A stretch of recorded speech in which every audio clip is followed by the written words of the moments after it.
L'araignée à vous, j'espère que vous allez bien ici, Divorus.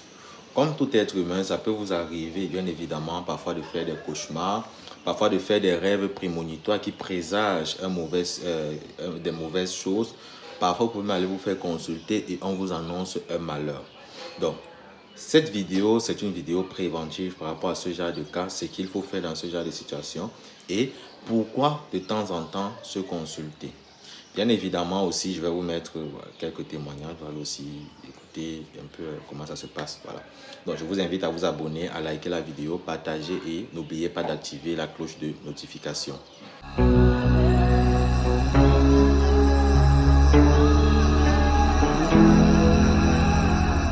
Vous savez, comme je vous ai toujours dit, les esprits, les ancêtres, les divinités, les anges, bref, toutes les entités spirituelles qui nous entourent nous passent souvent des messages. Lorsque ça nous concerne directement, parfois des messages vont se passer, vont venir directement sur notre corps et on va ressentir certains symptômes comme des douleurs et autres. Mais là, ce n'est pas forcément le cas. On peut nous passer un message qui concerne d'autres personnes. Lorsque, par exemple, un esprit, un ange gardien, une entité, un ancêtre passe un message à son petit-fils ou alors ne parvient pas à passer le message, il peut passer par quelqu'un d'autre pour transmettre ce message-là. Et ça peut être votre cas. J'ai été confronté dernièrement lorsque j'ai fait le live, j'ai consulté des gens et j'avais demandé à certaines personnes de venir me consulter en privé pour que je leur donne les résultats, de m'envoyer les informations après pour que je leur donne les résultats de leur consultation.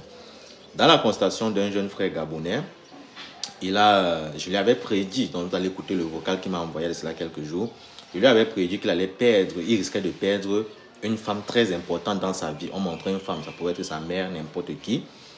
Figurez-vous que même pas 2 semaines plus tard, on l'a appelé. Bon, vous allez écouter son audio à la fin de la vidéo. Donc, c'est un peu par rapport à ce genre de cas. Vous vous rendez compte que peut-être les esprits de la personne, les divinités, les ancêtres de la personne ont essayé de prévenir cette dame-là, mais ils n'ont pas pu. Ils ont peut-être eu un empêchement, un blocage qui n'a pas permis qu'ils puissent communiquer directement. Ou alors ils ont même communiqué directement avec elle et elle n'a pas compris le message. Ils ont dû passer par son fiancé, son époux. Lorsque vous faites un rêve prémonitoire, lorsque on vous prédit quelque chose, si c'est bon, si c'est quelque chose de bon augure, si on vous prédit par exemple la venue d'un enfant, la richesse, le bonheur, le mariage et autres, vous devez accompagner cela des offrandes. Vous pouvez faire l'offrande à la personne qui a fait la prédication et, parce que son offrande que vous lui faites ne concerne pas forcément le reste, c'est pour parfois demander aux esprits, pour parfois le remercier ces esprits d'avoir permis que le message passe par lui.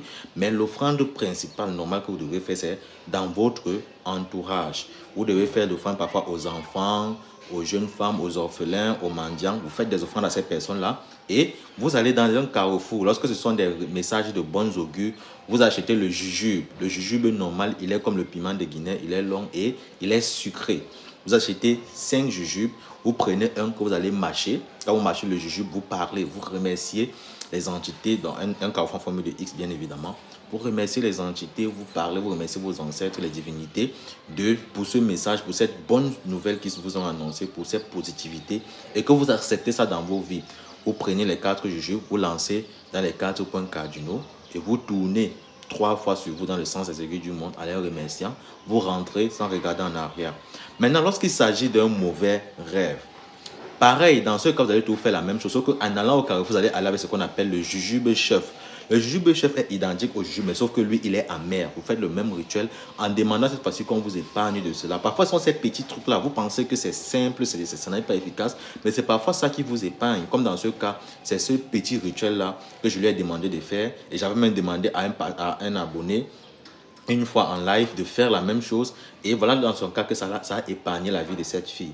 Donc veillez toujours à ce que à chaque fois que vous aurez un rêve prémonitoire ou alors une consultation qui prédit quelque chose, assurez-vous toujours de faire un rituel, soit pour accepter que cela se manifeste ou alors pour repousser cela.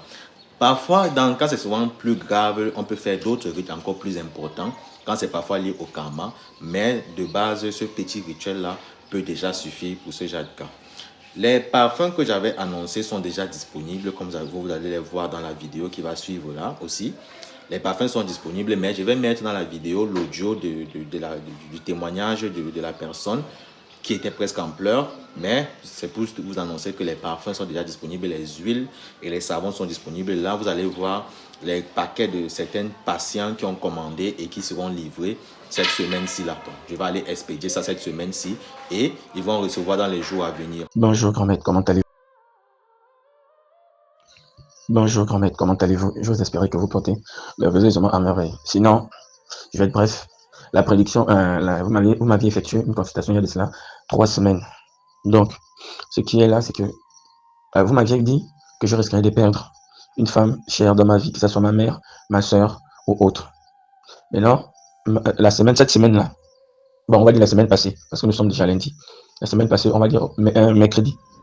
Mercredi, ma belle-mère m'a appelé aux environs de 20h pour me dire que, oh non, il y a ta copine qui se trouve à l'hôpital aux urgences en soirée, 20h. J'ai commencé à paniquer. J'ai dit, ah, on m'avait consulté. On m'avait dit que je vais perdre quelqu'un de cher. Comme elle était enceinte, vendredi, non, jeudi matin, j'étais là-bas. Je suis parti là-bas, j'ai passé la journée là-bas. L'enfant allait bien puisqu'elle était enceinte.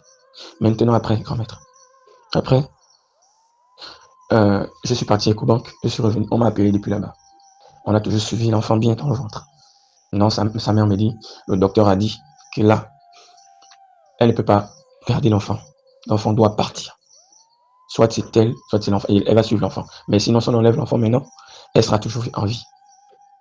Donc, depuis, j'ai les maux de tête, j'ai mal, ça me fait tellement mal. Ça me fait trop mal. Et pourtant, j'ai eu à effectuer ce que vous m'aviez demandé. J'ai eu à effectuer ce que vous m'aviez dit, depuis le jujube, d'arriver dans un carrefour et de parler. J'ai eu à faire cela. Je l'ai fait. Maintenant, bon, je sais pas comment ça se passe. Bon, en tout cas, sa vie a été épargnée. Parce que je dis là, quand elle est partie aux environs des 16 non, mercredi, quand elle est partie aux environs des 16h, elle a commencé à rendre le vert. Donc, la couleur, quand elle rendait, ça sortait vert. Et après, qu'est-ce qu'elle a fait? Elle est tombée dans les pompes, donc elle ne réagissait plus. Elle était déjà partie. Et non, sa maman a commencé à prier. D'après les tirs. Non, on se retrouve là. Ça fait depuis jeudi, je me repose pas. Je suis arrivé à la maison hier. Et maintenant, le matin, là, je m'apprête encore à aller à l'hôpital. Pour pouvoir. Ça, au fait, c'est juste pour vous dire que cette situation m'énerve. Si j'avais au moins pu voir ça avant, si j'avais le pouvoir comme vous autres là, pouvoir intercepter, pouvoir sécuriser ma famille, si cela ne devait jamais arriver. Ça ne devait jamais arriver. Ça me fait beaucoup mal d'avoir perdu cet enfant. Cette fille, on l'a enlevée, je l'ai enterrée. Donc c'est ce que je tenais à vous dire. Sinon, merci encore pour la consultation. Sans vous, je n'aurais jamais su que je devais perdre quelqu'un de cher. Et que ça devait être de mon côté. Ok, bon. Agréable journée. Merci de toujours vous abonner, de partager, de liker les vidéos et d'activer, n'oubliez pas d'activer la cloche de notification pour ne pas manquer les autres vidéos. La règne à vous, c'était Divorce.